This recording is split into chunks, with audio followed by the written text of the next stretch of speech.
Hello there, this is Tim Skinner at AfricaCom 2016 for telecoms.com, and today I'm speaking with Conax's Tor Helge Kristiansen, who's the EVP and Principal Architect. So Tor, hello, very much indeed for joining us today. Thank you. How are you? I'm fine, thanks. Lovely. So why don't you tell us a little bit about Conax and what you're doing here at AfricaCom? So yes, Conax is a security provider. We provide content security solutions for the TV industry. Mm-hmm. We are here, of course, to show off the new development in the product line. And right. we have some news which are particularly relevant for this African market, mm-hmm.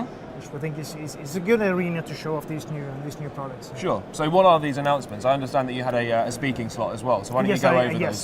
So the product that we are launching, that we recently launched, is what we call Contego as a service. So Contego is our main security backend. This is where you control the operation and all the encryption of the services and so on.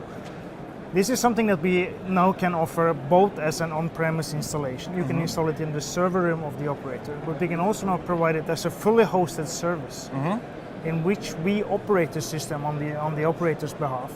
So kind of making it worry-free for them, I suppose. Yes, it makes sure that they can worry about the how to handle their customers and their customer service and making the best possible TV experience while we take care of all the security aspects of the operation. Okay, so how have you seen the African market evolve with regards to this then, and what trends are you observing in the industry at the moment?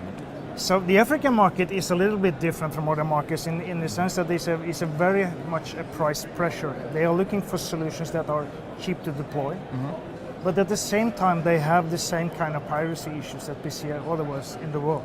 Sure.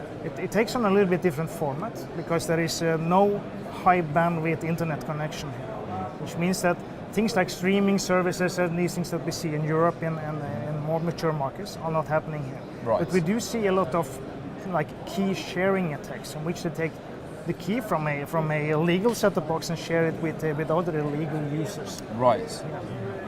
And so what would the implications of that really be for an operator, for a TV operator? Well, the implication is, of course, that there are some users that don't pay for the service. They basically get it for free or paying the money to the pirates instead of the operator. Of course, we need to do whatever we can to stop that. And this is one of the things that we in Conax work heavily on providing good solutions for.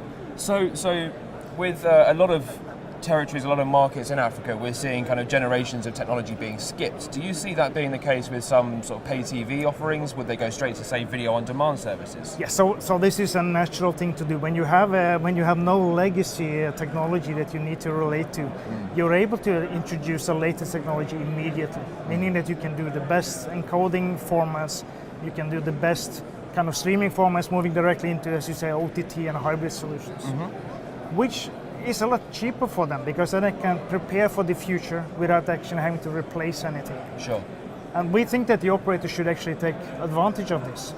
Even though there is no internet bandwidth available right now, they should deploy a platform that can do hybrid services where you can connect the internet at a later stage and be prepared for all those future services. This is an advantage this market has that is not common elsewhere.